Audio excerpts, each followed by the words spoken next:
Now, despite being a dominant force in the Ray and Neville Jamaica Premier League this season, Montego Bay United are threatening to return to their glory days. They're planning to go for reinforcement in the transfer window.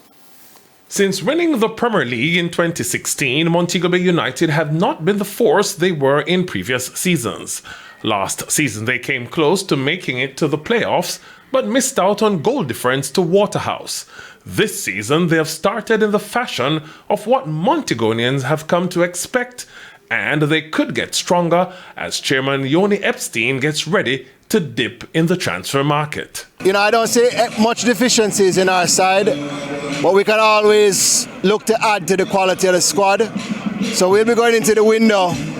We'll probably look at 2 or 3 players, some from outside of Jamaica, a couple that are known in Jamaica, and then our main focus is looking at some of the youths from the D Cup, from the western region of Jamaica. And Epstein is aware of where they need to strengthen if they are to make a major push for the title. Looking like, attacking mid, I would say, and some young forwards are the main areas that we're looking at, and we also wanted us to continue to strengthen the defence. Montego Bay United put on another winning display on Sunday with a come-from-behind 2-1 win over Chapelton Maroons at the Montego Bay Sports Complex. Damari Deacon was on spot to give Chapelton a 7th-minute lead. The lead lasted for just 26 minutes before Brian Brown made it goal number 9 of the season as MBU pulled level. Goal number 10 for Brown wasn't far behind as he finished off the come-from-behind win in the 51st minute as MBU remained second in the league on 34 points. When I analyze football, I analyze 2 important things: the game style and the chances that we create.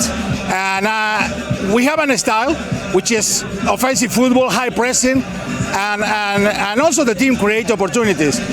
So that's the most important for me. And then the individual performance. I mean, my players spoke for myself inside the pitch, and it was a great performance. Montego Bay United trailed Mount Pleasant FA by 3 points after the St. Anne team took revenge on the only team to beat them this season, Dunbeholden. This with a 4-0 win, which was their 7th on the trot. Just 2 weeks ago, Malines United were lagging on the foot of the table, but after 2 wins, they are now 7 points away from a playoff place, following a 3-1 win over Harbour View. Veer United got the better of Humberland 1-0 in the Clarendon Derby. Arnett Gardens were joint second, defeated Racing United 2-0 to stay on the heels of the leaders. And in the early game on Monday, Tivoli Gardens and Portmore United ended 1-1 at the Anthony Spaulding Sports Complex. Garfield Jones for TVJ Sport. Thanks.